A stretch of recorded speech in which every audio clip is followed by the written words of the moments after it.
And now a continuation of Hot Lead Payoff by L. Ron Hubbard. Chapter 8, Jailbreak. The sheriff was very certain now that he had nothing to fear from the Nolan dynasty, and so his sagging face was surely as he gave Tom a push into the cell. "I guess that settles you," said Hamilton, slamming the door and locking it. Sockdolager and Greaser needed to be told no more. They watched Tate Hamilton leave, and they looked in brotherly fashion at Tom Nolan. "Maybe we'll all swing together," said Greaser. "What do you mean, swing?" drawled Sockdolager. "From the depths of a bunk. You wait till I see that judge, and then you'll hear a thing or two." "Yeah," said Greaser, grinning. "You know who's the judge?" "No," said Sock. "But when I tell him what I know about Martin Graham." "The judge," said Greaser, "is holdout Racker. I seen him through the window." "Racker?" gasped Sock. "You was gonna tell him something about Graham?" grinned Greaser. Sock subsided in the darkness of the bunk. Greaser stood up and stretched and then busied himself lighting a candle. Tom stood with his back to them at the window, hearing nothing of what they had to say. The scenes of the past few hours were running before his eyes, and the curl of his mouth was bitter. His big shoulders were stiff with defiance as he remembered Judge Racker's statement. "Under the cover of business-like activity, you have undoubtedly perpetrated many other crimes in Rio Camarca." And earlier in the trial, Bully Corrigan had said, There never was a Nolan that didn't end up in Boot Hill. Character. You talk about this man's honest character. In a moment, I am going to produce witnesses that knew him as a wild youngster 10 years ago, who can remember shooting phrase and... Tom whirled and stalked back across the cell. Greaser got out of his way. Tom stood at the door, glaring down the black passageway, and then he came back to the center of the room. Abruptly, he sat down on a bunk and began to laugh. It was a wild, mad sound, and Sock, watching, felt a chill race up his back. Greaser was alert, perched on the edge of his bunk, his squat body tensed to spring as though he expected the necessity of dodging Tom. Suddenly, Tom stopped. He sat back and reached for his sack of bull and carefully built himself a smoke. When he took a light from the candle, he was still grinning, and he chuckled as he settled back. The change which had come over the man was remarked by both outlaws, and they exchanged a worried glance with each other. Tom got up. All the tautness was gone from him, and his stride was easy as he walked around the room. He leaned against the upper bunk and looked at Sock. There was nothing terrifying in that look, and Sock took heart. "For a gent that's got to swing, you seem pretty happy about it, Nolan." Tom laughed again and took a drag on his cigarette. "What's so damn funny?" said Greaser irritably. "Funny?" said Tom. "Well, isn't it?"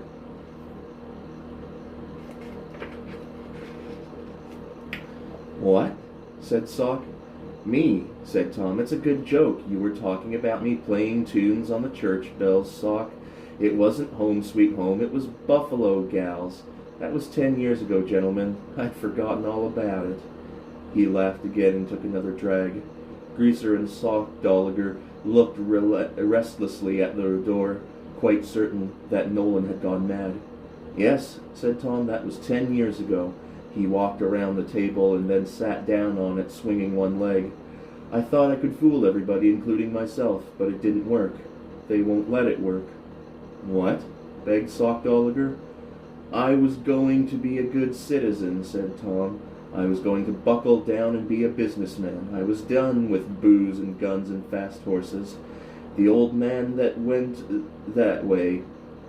The bobolink went that other way. So I wasn't going to be a Nolan anymore. I was the model gentleman," he said with a scorn, and then laughed a little. He got up and leaned against the bunk, looking at the ceiling. He wasn't interested in telling either of the outlaws anything. He was really just talking to himself. Yes, a model gentleman. No fights, no women, a pillar of the community. That was me. And all the time I wasn't getting away with it. I was only kidding myself. He turned suddenly to Sockdolager. What do they say about Nolan's, fella? Sock looked uneasy. Why, they always end up in Boot Hill. Yep, said Tom. They always end up in Boot Hill. He grinned to himself. It didn't work. No, it didn't work. Fight yourself at every turn, stay clear of war, and be a model gentleman.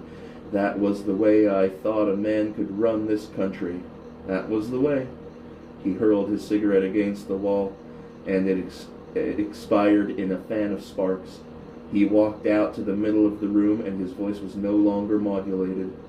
The hell it did. There's only one way to run this country.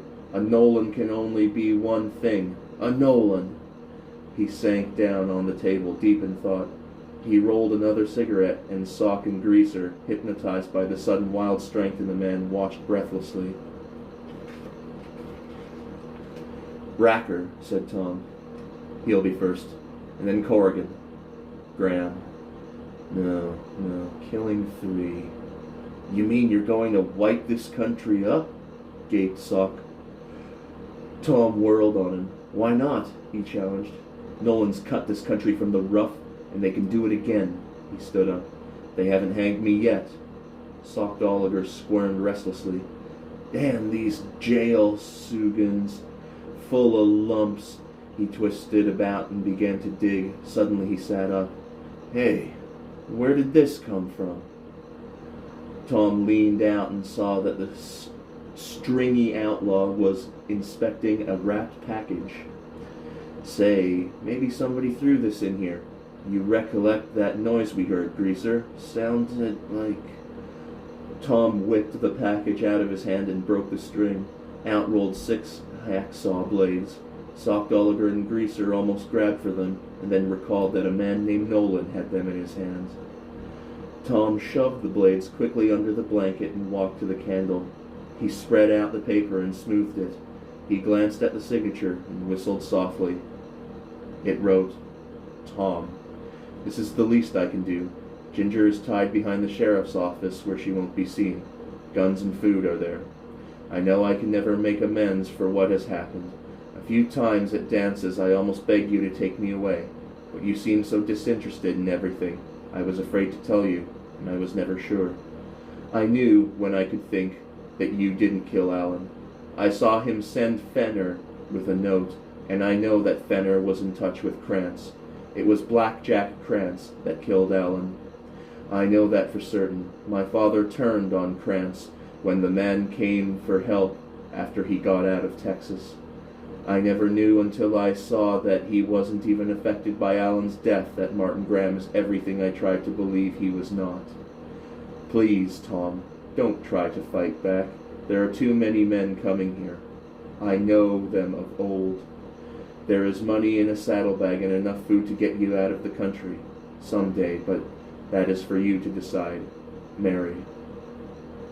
Sockdolager broke in on Tom's reverie. Are you going to try it? Tom carefully folded the note and put it into his breast pocket. He stepped to the door and listened. There are men around this building. There's a noose waiting for us all, said Greaser.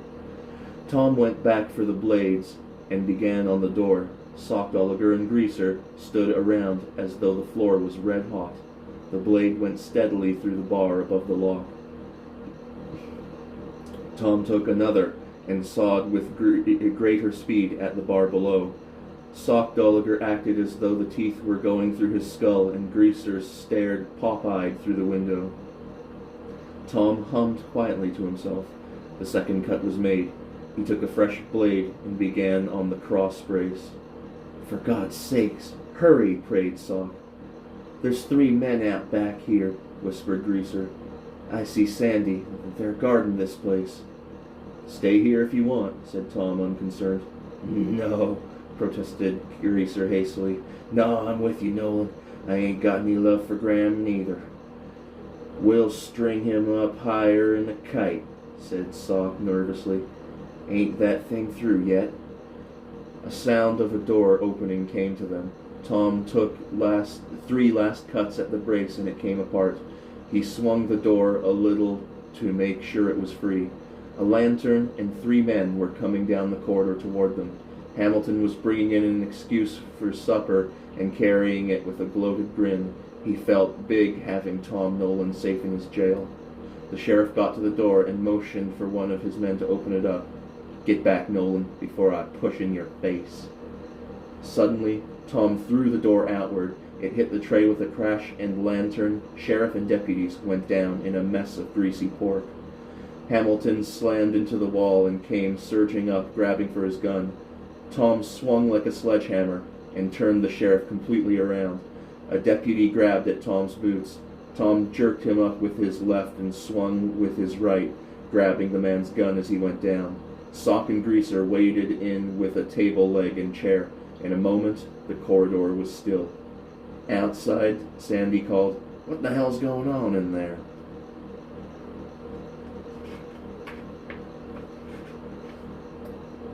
Tom gripped the gun and looked at Sockdolager and Greaser.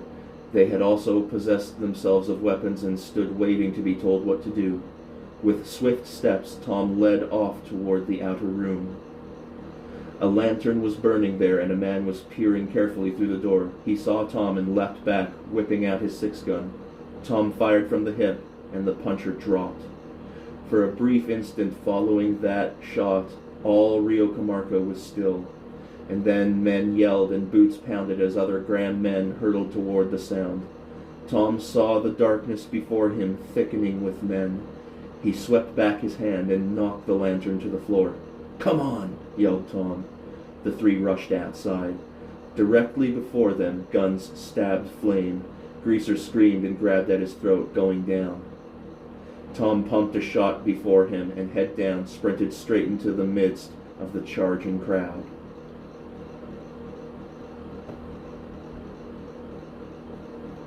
Chapter 9. Pursuit. The Graham men were coming, on the run, to form a fan-shaped bulwark through which it seemed impossible for any man to break. Lead yowled away from the daub front of the jail, and the street was alight with blazing powder. The turmoil of shouting, shooting men was as deafening as the crash of lightning. Tom was oblivious to all but one man in the crowd, and straight to that man he charged. He was going too fast to be hit, and Pedro was too busy yelling orders to do any firing himself. The Mexican, because of noise and confusion, did not even know Tom was upon him until he faced around to ward off a striking shadow. Tom hit so hard that the half-breed spun in his tracks like a top. Tom had him before he could fall. He wrapped an arm around the mountain of momentarily senseless flesh and scurried backwards toward the sheriff's office 20 paces away. Sockdolager had ducked into cover on the porch, and suddenly the Graham punchers knew they had lost Tom. The melee had been too thick and the events too fast for them to follow. They had thought, some of them, that one of the 2 sprawling men before the jail was Tom Nolan. But now Tom's voice, bold and strong as a clarion, rang behind them. "Shoot, and you'll kill Pedro. Back up, or I'll blow his buckle through his spine." There was a sudden lull as men spun around. They saw Tom towing Pedro for cover, backing toward the office. 2 hotheads in the crowd threw up their guns to fire, and 2 others struck the muzzles down. It was not that these men had any liking for Pedro, but the half-breed was too close to Graham to be sacrificed. Tom kept backing at an even pace, cutting down the distance. He had the muzzle of a Colt jammed into Pedro's side. "Steady," he warned the crowd. "If you hit me, I'll still take Pedro with me." He was almost at the corner now, and Pedro abruptly showed signs of reviving. He struggled in the solid grip of the arm, not quite certain what had happened. In his very stupor, the big animal was dangerous, not knowing how close he was to dying. Several of the watching punchers tensed in the darkness. By the yellow light from the sheriff's office, they could see Tom, but, as individual targets, he could not see them, backed as they were by the mass of the shadowy church. Tom kept going. Pedro's struggles grew stronger. Step by step, Nolan went down the side of the dome structure, still in view of the Graham men. The far corner was at hand. Suddenly, Pedro wrenched free and whirled with a yell of rage. Tom tried to strike down with his gun muzzle and missed. The half-breed, with a claw and fang, strove to tear him apart. Tom leapt back into the cover of the sheriff's office. There was a sharp ripping sound as Pedro took the whole front of his shirt. Tom stepped forward and brought down his Colt, and Pedro dropped. Whirling, he saw Ginger. The horse, nervous with the firing, was aching to run. The instant his hand touched reins, she began to prance, and she was running almost before his foot was solidly in the stirrup. Shots roared in Rio Comarca. Bullets whistled shrilly around Tom, but Ginger's hoofs beat a swift tattoo on the sandy trail, and sage blurred as it swept by.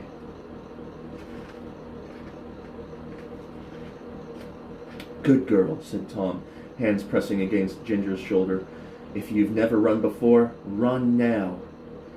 Another set of hoofs were beating just behind him, and Tom turned to see a lank horseman, bent far forward, quirting a mustang through the dim glow of stars. "Nolan!" yelled Sock. "I made it! Wait!" Other hoofs were beginning to pound the plain as Graham punchers hurled themselves to saddle and charged in swift pursuit. With misgivings, Tom drew up a little. Ginger could outrun any horse in Arizona, and they had the start of 1,000 yards, but... "They got Greaser!" raged Sockdolager as he came alongside. "Stop talking and ride!" barked Tom. "Sandy got him! Shut up! I'll fry him alive, damn him!" The roadway fled beneath them, and Ginger was running so smoothly and lightly that she seemed to never even touch the plain. The east was glowing orange as the moon cleared the buttes, and in another 20 minutes the light would be bright enough for unsighted firing. Rio Comarca's small patch of lights began to merge and become one bright spot. The minutes drummed by, and ahead could be seen several small scarps. "Where are you heading?" cried Sock. "My ranch, the Crazy End. We can get help there. It's another 10 miles. This cayuse won't never make it at this pace." The Mustang was covered with lather already, and Tom again had to slack up. The moon was growing so bright that it would be impossible to slip off the trail without being sighted by the rushing cavalcade behind them. They went over a small rise and rocketed down into the gully and up again. "Keep that pace," yelled Tom. "I'll get half a mile ahead and cover you past. Then you pull in and cover me. We'll beat those devils yet." Ginger stretched out, and the wind's pitch rose. Over the rises and down, she was like a cloud shadow scudding along the earth. Sockdolager had not much trust in men,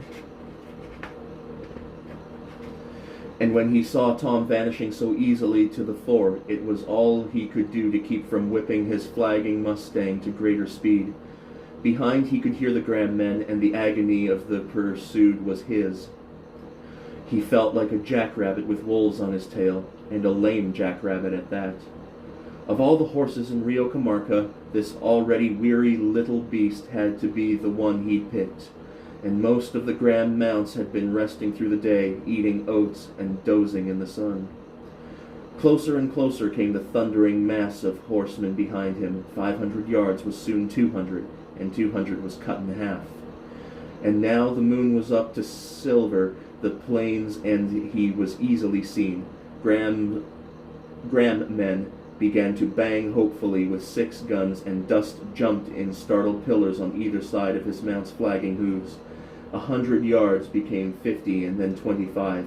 He could not keep this up, and the desire to fling himself behind a rock and make a last stand on his feet was strong within him. And then, to Sock's tortured ears, came a blast of a Winchester just ahead. He felt anxiously for a gun boot under his leg. There was a Sharps there, but what could a man do with a Sharps against so many coming up? He lashed past Tom, and the Winchester kept going. A Graham man dropped. A horse crumpled into the road, and other horses skidded into a smoking pile. All the punchers there drew rein and came about as horses reared to streak back for cover. The Winchester fired with swift and deadly accuracy, and there were shadows motionless upon that road. Sock, hearing, streaked away faster and faster. What could a man do with a Sharps? And Nolan had the fastest horse of them all, mustache strung back by the crisp wind. Sock anxiously planned the best way to get out of the country, but an awful thought hit him. Maybe they would track him down regardless of where he went. Maybe they would hunt him up and maybe they would hunt him down and hang him in spite of anything he could do. Back there, less than an echo of rifle fire now, was Tom Nolan. A. Nolan. That was the best protection. That was the best way after all, and the Mustang was beginning to stumble. Sharps or cannon, he'd have to cover Nolan and get him free. He saw a patch of cover which could command the back trail and pulled sharply in. He threw himself from the staggering mount and swiftly hid the horse in the rocks. He unlimbered the Sharps and its cartridge pouch and draped himself over a boulder. There were no more shots back there now. Maybe they'd gotten Nolan. Maybe they'd swung wide and had come up. A far-off pistol shot rolled across the plain.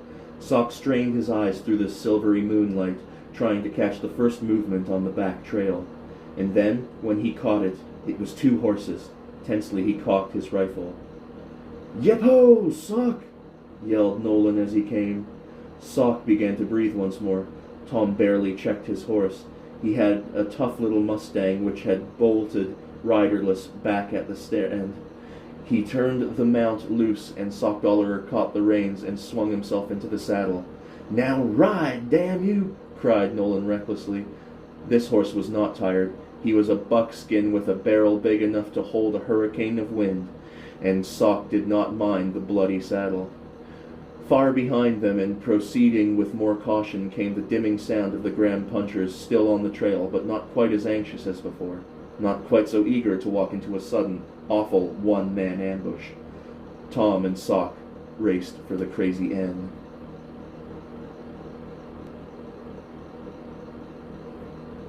Chapter 10. Nolan's Plans.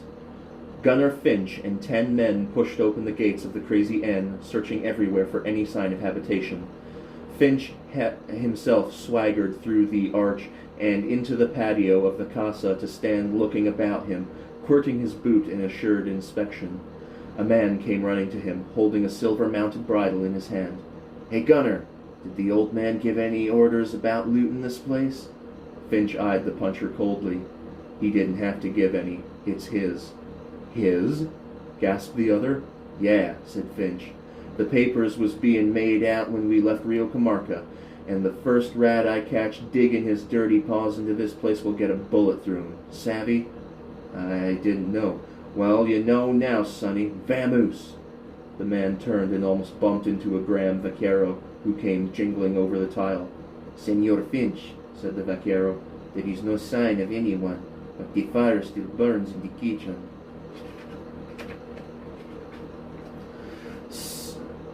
"Somebody got here with the verdict before we did.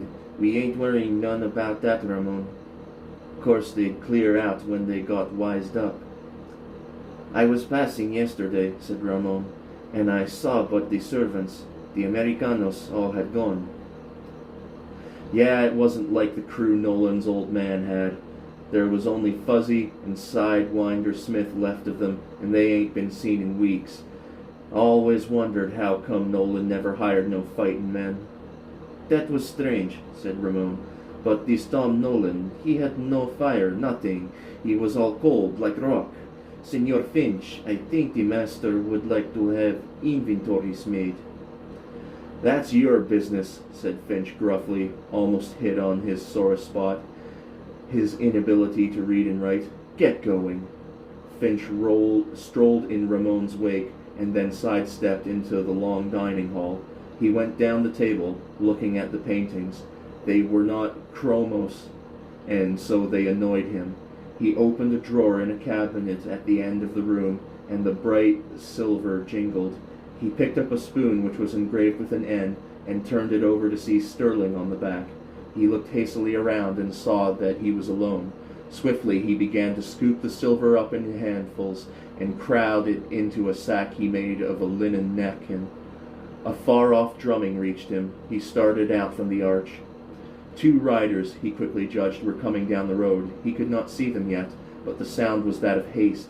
He wondered what had gone wrong. Maybe the papers weren't right about old man Graham had gotten scared. But hell, Graham was running this country now. No authority was here but his. Puzzled, Finch put the bag of silver behind a bush and stepped out into the road. He could not recognize either rider yet. The moon was behind them and made them into rushing silhouettes which grew larger with great speed. Tom, in his turn, saw but did not recognize Finch. The man ahead might be any one of his own punchers, and so he rocketed onward. Sock was behind, and since Tom had said his pace was safe, he was not as watchful at the moment as he might have been. In the same instant, Finch and Nolan recognized each other. They were not 30 paces apart. Tom hauled Ginger to a plunging stop.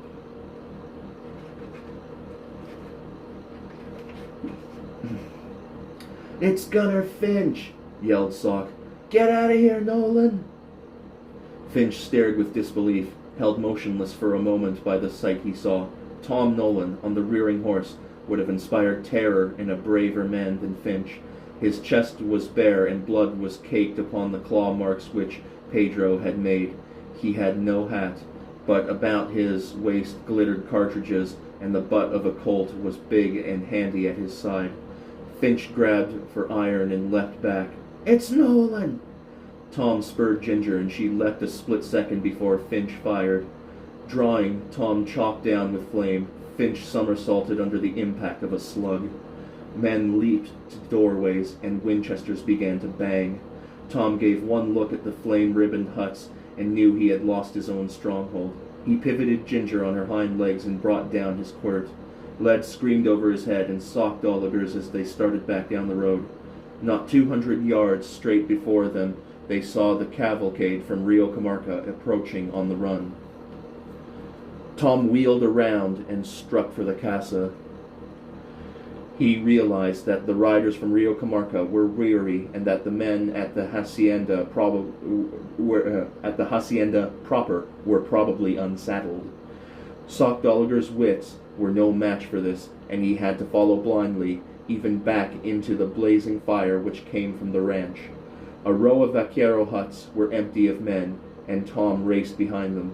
Strangely enough, the firing continued just as though the targets had not vanished, and then the blasting increased and crescendoed to sudden fury. Mystified, Sock followed on. Tom rode along a ditch and then, jumping Ginger over it, raced towards an arroyo. In a moment they were out of sight. Behind them the firing had stopped, and men were shouting. Tom corkscrewed through the labyrinth of gullies which gashed the small hills immediately behind the Crazy End buildings. These had often been useful as windbreaks, and now they were serving as lifesavers. A half hour later, they came out on a bank, and Tom eased up to a trot. Sock ranged in beside him.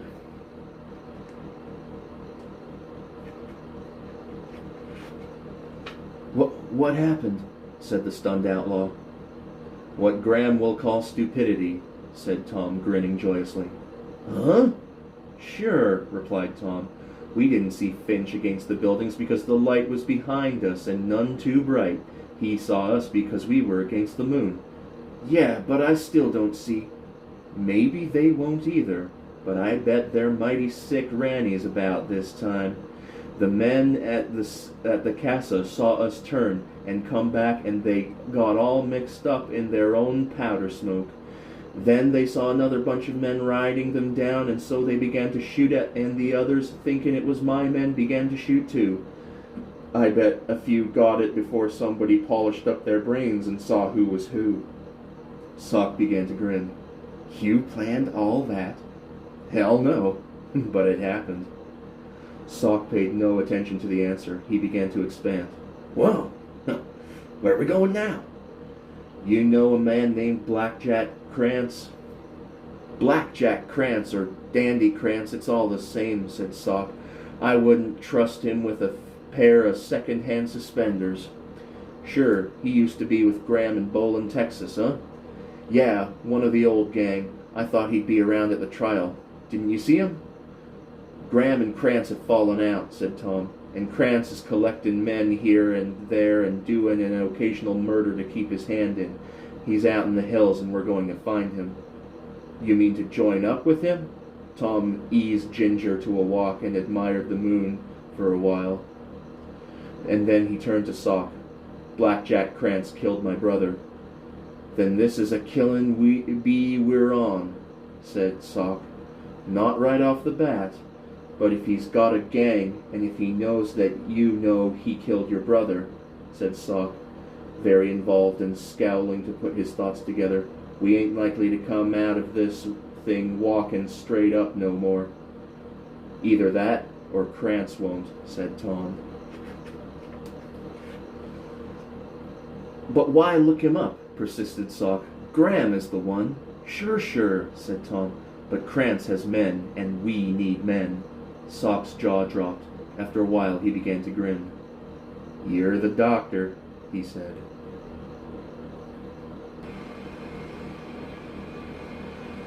Chapter 11. Orders for Krantz. Martin Graham was very pleased with himself as he entered the room he chose to call the saloon. He laid his gold-headed cane down upon the table and drew off his blue-gray gloves, smiling all the while at his reflection in the glass doors of the bookcase across from him. A mozo, trained into a quietness which bordered on stealth, appeared at his side to take the gloves and black hat. He knew better than to touch the gold-headed cane, which had a .45 Derringer built into the handle. A motion with a cane is much less menacing than a sudden stab into a shoulder holster, though Graham had one of those as well. He crossed to a humidor and opened it carefully. He did not often allow himself the luxury of a cigar, but now he chose the best with care. The mozo appeared again, and his master made a casual sign toward a decanter upon a side table. Graham settled himself in his chair. His bulky figure was almost graceful, so great was his peace of mind, and he lounged at ease as he carefully trimmed the end of the cigar. He applied the match and blew forth a swirling billow of smoke, and then settled himself even further. The mozo stirred up the blaze in the fireplace and quietly withdrew. Very carefully, Graham reviewed the events of the past 5 weeks and found them much to his somber liking. True, the death of Alan had changed his plans, but it had also made everything possible. Alan would never have been a man to carry on. He was not careful enough with his money, and his temper was too hot. True, fate had been a little cruel to take away his wife so young, and a little cruel to rob Martin Graham of Alan. But the dreams he had dreamed were becoming concrete things now. Here in Arizona, he could meet encroaching civilization on its own terms. Bolin had had its disadvantages. They had known, those Texans, that Martin Graham had been a carpetbagger. True, he talked of it now, but there was a difference. No man in Arizona outside his own crew had ever seen Martin Graham as a petty politician, penniless and groveling at the doors of the great. And even the crew could be changed, one by one. He had brought them all back. There were reasons for that, good reasons. Racker and Corrigan, Krantz and Finch, Sockdolager and Greaser, Bill Patson. Already he had started to replace them. Sock and Greaser had not been cautious, neither had Krantz. But then, in a few days, he would have witnesses there to a robbery and killing done by Greaser and Sockdolager, and there would be 2 less of the old ones. Krantz would have to be found and hanged. He, like Sockdolager and Greaser, knew too much. Racker and Corrigan had clean records as far as the federal government knew. So did Patson. He would have to send for Patson. If Racker could keep from getting drunk, he would still be useful. And bully Corrigan, He was young and he had brains. He had been 19 when he had first come to Graham with a faked law diploma and a lie about his age. Bully Corrigan had possibilities, a much more likely successor to Martin Graham than Alan had been. Then there was Pedro. It would be sad if anything happened to Pedro. He knew enough to keep his mouth closed, and if that was all he did know, it was all right with Graham. Pedro was always useful in private business. Again he envisioned Nolan's outraged face when Racker had pronounced that sentence. But it was all over now. The Nolans had owned this country, and while a Nolan still lived, Rio Comarca would remember. And though Tom had been a very poor specimen of Nolan fury with his quiet ways, the country still recalled a day when even Tom Nolan had gotten joy from sweeping a señorita from the walk, and before the indignant eyes of her duenna, kissing her before he set her down. And Tom had ridden hard and fast with blazing guns more than once when someone less carefully lawless than the Nolans had dared to step within the Rio Comarca country.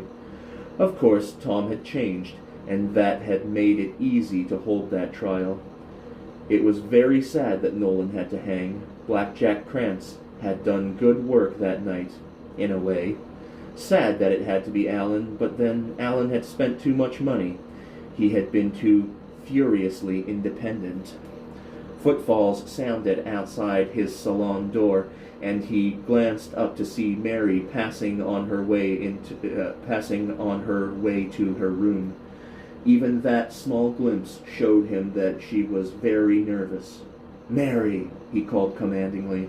She came back to the door and stood there, broad-brimmed hat swinging from her hand. She was exactly like her mother, thought Martin. He had never been able to control that woman, and she had broken before she had learned how strong he was. "Mary, you don't look very well," said Martin, playing the indulgent father for the moment. "I am tired. The excitement has been—" Yes, I understand. Mary, come in here and sit down." Unwillingly, she walked to the table and stood there watching him. "Mary, I have been thinking. It seems that I have just noticed that you are a woman and no longer a little girl. Don't you think it time that you married some young fellow?" He eyed her intently. "Some dependable fellow like Corrigan, for instance?" She tried not to look horrified. "You don't think so much of Corrigan, do you, Mary?" "Why, it's not that. He's so much older." "A man should be older than his wife," snapped Martin. He sank back. "I have been thinking, Mary. It couldn't be possible that the few times you saw Tom Nolan in Rio Comarca." She managed a small laugh. "Of course not." "Mary, why did you come to Rio Comarca today, especially after you had received my orders to stay here?" "I had to buy things." "What things?" challenged Martin. "You carried nothing home with you." "They didn't have what I wanted," she said lamely. He sat back again and assumed a cat-and-mouse expression. "You went into town to find out as soon as you could what the verdict would be. Is that it?" "Partly. I was curious, that was all." "Yes, just curious," said Martin elaborately. "And I suppose you stepped in front of Tom Nolan that night because you didn't like the sight of blood." "I wanted to see no murder done." "And yet you saw that he had killed Alan," said Martin. "He didn't kill Alan," cried Mary, neatly trapped. Graham smiled a little. "So you knew that, didn't you?" A door slammed, and Pedro's loud voice saved Mary from answering. "In here, Pedro," called Martin with a sudden premonition of disaster. Mary started to go. "Stay where you are," Graham ordered. Pedro bolted through the door. Blood was caked on his low forehead, and dust of a fast ride covered him. In his hand he held a crumpled sheet of paper. "Master Nolan has escaped. Sandy is dead. Thompson is dead. Greaser is dead. Sockdolager and Nolan got away." Martin Graham froze halfway to his feet. His face was gray. "Nolan got out? But how? How could it have happened?" His voice rose to a shout, and he suddenly lunged forward to grab at Pedro's jacket. He shook the man with fury. "I left orders for a guard to be placed around that jail, you stupid blundering fool. I'll have your tongue for this. Damn you for an ignorant lout." Pedro was frightened badly. "But, master, they are after him. He headed in the direction of the crazy N. And Gunner is there with 10 men. Sock and Nolan cannot make it." "How did he do it?" roared Graham. "He filed the bars of the door and hit Hamilton when he came with dinner." "I'll get Hamilton for this," vowed Graham. "I'll bring Patson down right away and to take his place. Go on." "Yes, master," said Pedro. "Then he and Sock and Greaser ran out the door.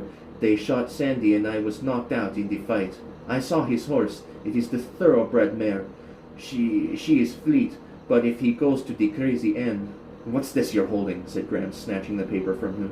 "I tried to stop him to the last," said Pedro. "I tore the shirt from him, and this was in his breast pocket." Martin stepped to the lamp and began to read. Mary was shaking as she edged toward the door. "Stop her!" cried Graham. Pedro grabbed her arm and pushed her back to the table. Graham returned to the note. "Tom," he read. "Ginger is tied behind the sheriff's office where she won't be seen. Food and guns are there. It was Blackjack Krantz that killed Alan. I never knew until I saw that he wasn't affected by Alan's death that Martin Graham is everything I tried to believe he was not. Mary." Martin Graham stood there staring at her. His chest rose and fell, and his breathing was loud. "Bring her around here," said Graham, his hand going out to the quirt which dangled from a peg beside him. She saw the rage in his eyes and felt the death he wished her. She saw how lashes of the quirt trembled, how white his knuckles were. Pedro's grip was like steel as he started to push her before him. Abruptly she jerked free and stopped the half-breed with angry scorn. Quietly, but proudly, she walked around the table until she faced Graham. "You would like to kill me for that," said Mary in a low, controlled voice. "It ruins your most carefully laid plans. It spoils the thing you tried to plan over the dead body of your son. I love Tom Nolan, and I wish I could have done more. Now go ahead and strike." His face was drawn so tight that it was more like a fleshless skull. His eyes were cauldrons, but he spoke as quietly as she. "You are no daughter of mine. I could have expected this as a reward for the kindness that I showed you and your mother. Oh, you don't know about it. No, you don't know. I thought to give you a name of which you could be proud, to give you everything you wanted so that men could see what it means to be a Graham. Your mother hated me too, that worthless Virginian that married her and brought her to Texas to starve had family. He was too good for a carpetbagger. He was too high and mighty, but he lost his state job. He lost his fortune, and your mother starved. And you and your brother would have starved if I had not done what I did. But your mother had no appreciation. Alan wasted my favors for nothing, and now you have tried to ruin me. Oh, certainly it shocks you, certainly. You never knew that your mother hated me. You were too young. You have been living on charity most of your life, on the charity of Martin Graham, carpetbagger. That hat you carry in your hand, that shirt and jacket, those pretty little rings. They're charity, understand? Your father could have given you none of them. None of them. He was asked to leave his state after the war. He was a wastrel, a drunken brawler, and your mother, Moores the fool, loved him and gave his ghost to me at every turn. You have nothing, you own nothing. The name that is famous in Rio Camarca is not your name, Mary Randolph. I have let you go too long, and now you are going to do what I tell you to do. Go to your room. Your food, charity food, remember, will be sent to you. You'll pay later, my way. Pedro, make certain that this woman does not leave this house. Pedro was thinking on his own. Mary had treated him as dirt, and now he was better than she. He had the protection of Martin Graham, and she bore his master's wrath. Graham threw the whip down on the hearth and walked to the table. He seemed to have forgotten that Mary was still there. Pedro made a step toward her. Very calmly, she picked up the quirt and walked out through the door. Pedro followed her. Martin heard them going up the stairs. He heard a door slam, then Pedro's rough boot beats coming down. The half-breed had a red welt across his cheek, but Martin did not appear to notice it, nor did he remark on the sullen determination which smoldered in Pedro's eyes. Graham took up his gold-headed cane and rubbed the handle in thought. Then he turned to his major domo. He will certainly go to find Krantz if he gets away. Pedro, is there any way to locate Krantz up in the mountains? There might be a way, said Pedro guardedly. So you know, eh? Krantz is not such a bad fellow, Pedro. No, master. Graham strode to his writing desk and sat down. He picked up a quill and dipped it in the ink. He started at a sheet of paper for several seconds, and then swiftly began to write. Blackjack. I know, of course, the true facts about Alan's death. I know, too, that he had sent for Hamilton, and that you discovered the trap. The killing, in some measure, was justified, and I bear you no rancor. I am not the only man that knows. Tonight Tom Nolan escaped from Rio Comarca, having been sentenced to hang for that murder. He is on his way to kill you. Originally, your escape in Texas made it impossible for me to befriend you, but now Racker is judge and Bully is prosecuting attorney, and I think we understand each other about that. I'm bringing Bill Patson in from Kansas right away to take over Hamilton's job, which will shortly be vacated. Naturally, you might fit into such affairs. How would you like to have the entire management of the Crazy N, and, of course, part of the proceeds in other businesses? If you wish to redeem your good favor with me, arrange for a further crime on Nolan's part, and his killing at the scene of that crime. The country is not quite convinced of Nolan's guilt, and until that happens, neither you or I can afford to remain idle. Yours truly, Martin Graham. He dusted the sheet with sand and stood up. Pedro took it and folded it. I know a man who knows, master. I will go out tonight.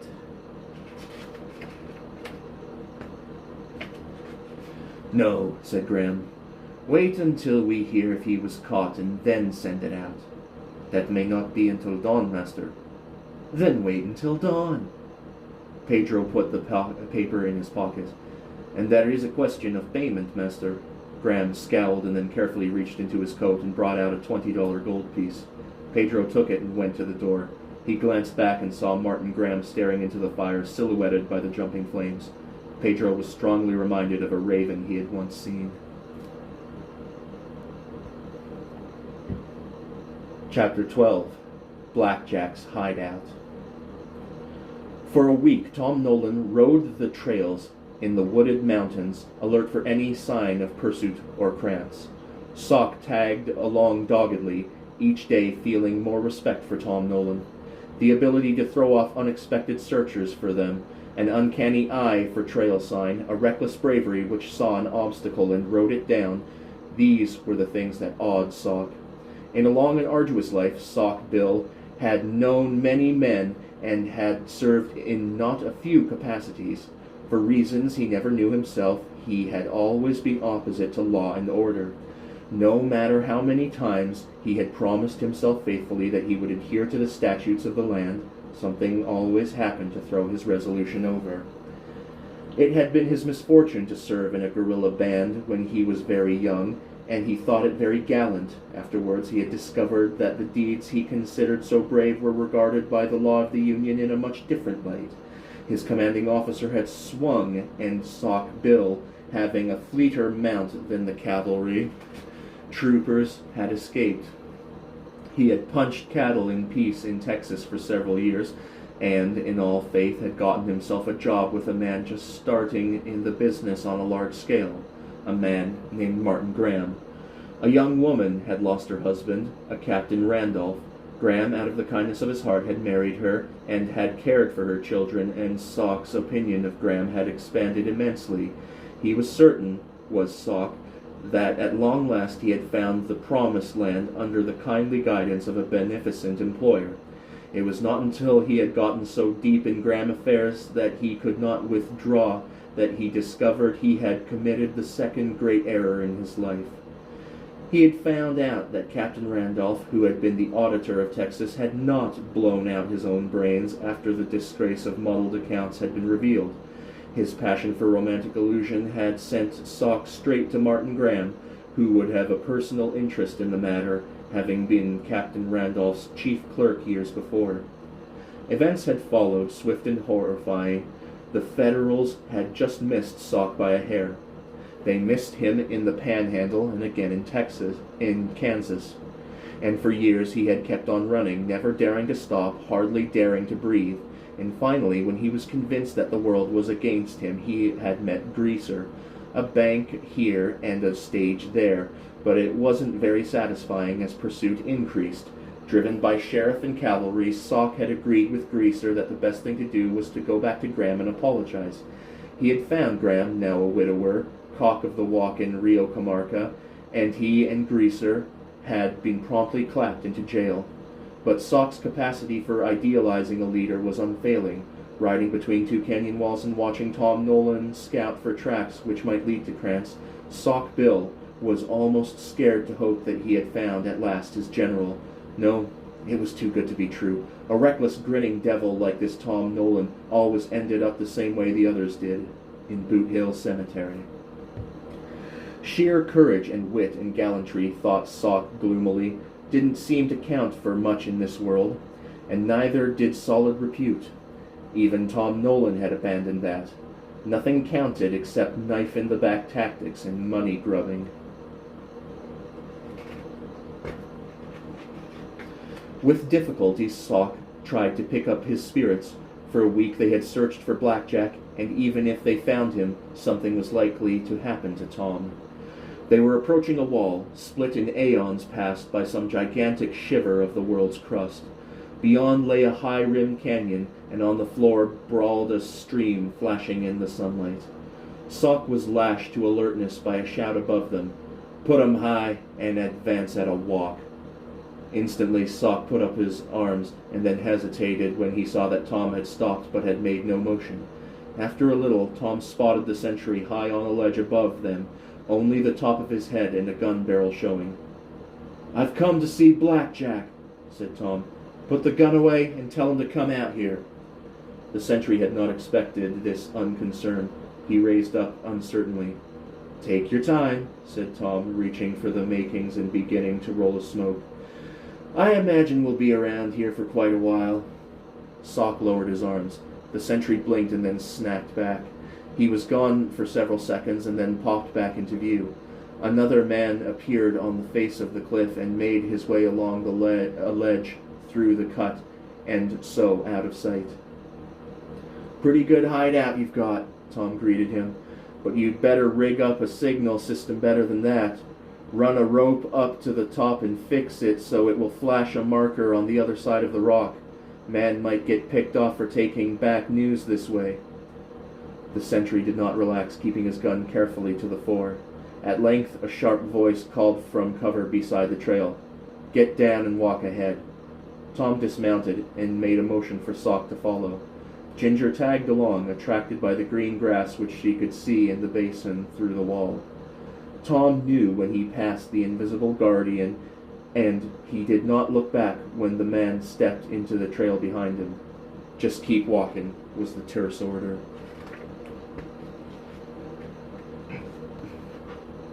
Before them, like steps up the side of the hill, were 3 huts. The topmost was the smallest, and Tom judged that it would be there he would find Krantz.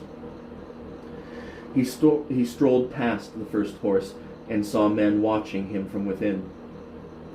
He noted the strained tension in 2 riders who stood outside a corral gate. The eyes here were far from friendly, and many a hand rested on the walnut of the colt. He passed the second house. Men lounged in alert postures in the doorway. This crew of 19 had been recruited from afar. Most of them were young, all of them tense with suspicion. Tom noted how clean everything was and knew what to expect when he met Blackjack. Krantz stepped outside of his post of command with well-timed grace.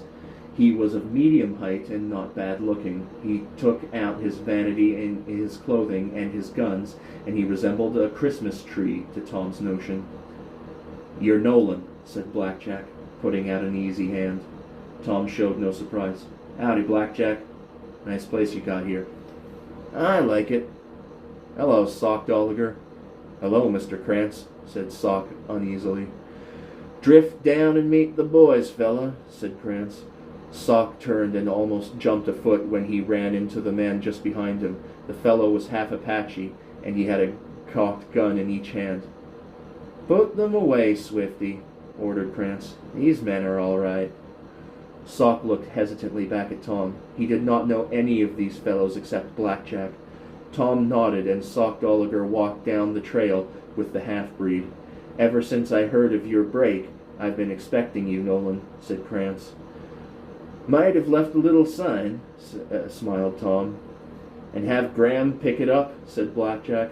"Hey, Rainbow, unsaddle Mr. Nolan's horse and give it a rub down." He turned back to Tom. "Come on in and have a drink. I haven't done a thing for a week, just waiting on you." "Am I so important?" said Tom, following. Blackjack pulled a chair out from the table and offered it to Tom. Then he set out a bottle and poured the drinks. "Good stuff, this," said Blackjack. "It was on its way to Governor at Flagstaff. Not that I give a damn for champagne, but it's all we got." Tom tasted it. "Not too bad on a hot day." "No, I keep it in the spring. The boys won't touch it, which is all the better for me and my callers." "Just my luck," smiled Tom. Blackjack carefully smoothed his hair and glanced at himself in the mirror. He leaned back in his chair. "Well," said Blackjack, "how's that old coyote Graham?" "Doing pretty well by the looks of things. Misses a trick now and then, but we can't blame him for that." "Hell no," said Blackjack, laughing. "By the way, Nolan, have you got anything against robbing banks?" "I might be interested in one certain bank," said Tom. "Got some records you might use, eh?" said Blackjack. "It's about the size of it." "Well, there's plenty of time. Have another drink."